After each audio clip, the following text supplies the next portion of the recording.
ಜೀವನ ಸಿಗುವುದು ಭಾಗ್ಯದಿಂದ, ಮೃತ್ಯು ಆಗುವುದು ಸಮಯದಿಂದ ಮತ್ತು ಮೃತ್ಯುವಿನ ನಂತರವೂ ಜನರ ಹೃದಯದಲ್ಲಿ ಜೀವಂತವಾಗಿರುವುದು ಕರ್ಮದ ಫಲದಿಂದ.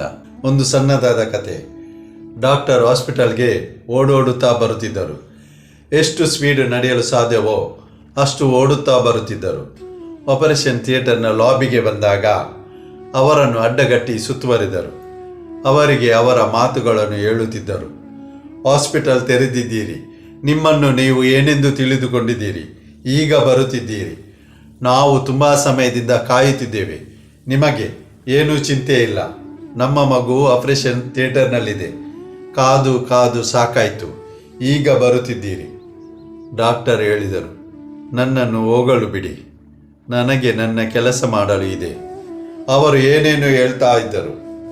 ಡಾಕ್ಟರ್, ನಿಮ್ಮ ಮಗುವಾಗಿದ್ದರೆ ನೀವು ಇಷ್ಟೊಂದು ಆರಾಮದಲ್ಲಿ ಬರುತ್ತಿದ್ದೀರಾ, ಶೀಘ್ರವಾಗಿ ಓಡುತ್ತಾ ಬರುತ್ತಿದ್ದೀರಿ, ನೀವು ಅದು ಮಾಡುತ್ತೀರಿ, ಇದು ಮಾಡುತ್ತೀರಿ ಎಂದು ತುಂಬ ಹೇಳಿದರು.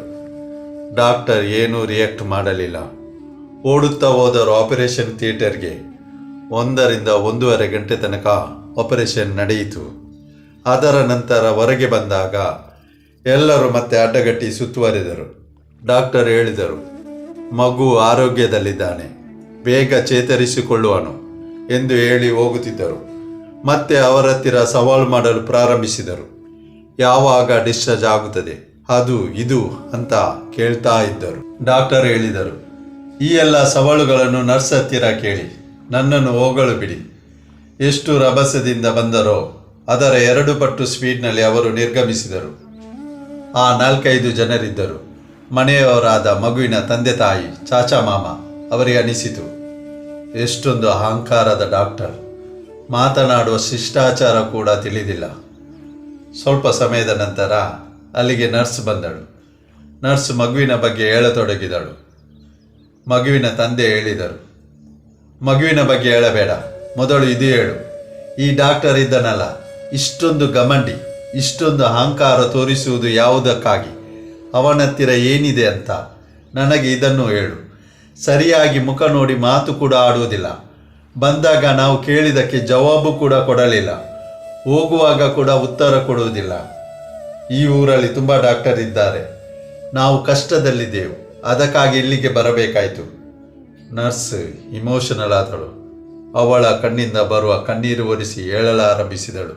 ನೀವು ಹೀಗೆ ಹೇಳಬೇಡಿ ಡಾಕ್ಟರ್ಗೆ, ಅವರು ತುಂಬ ಒಳ್ಳೆಯವರು, ಒಳ್ಳೆಯ ಹೃದಯವಂತರು. ನಿಮಗೆ ಬಹುಶಃ ತಿಳಿದಿಲ್ಲ, ಇವತ್ತು ಬೆಳಿಗ್ಗೆ ರೋಡ್ ಆಕ್ಸಿಡೆಂಟಿನಲ್ಲಿ ಇವರ ಮಗನ ಡೆತ್ ಆಯಿತು. ಆದರೆ ನಮ್ಮ ಕರ್ತವ್ಯವಾಗಿತ್ತು.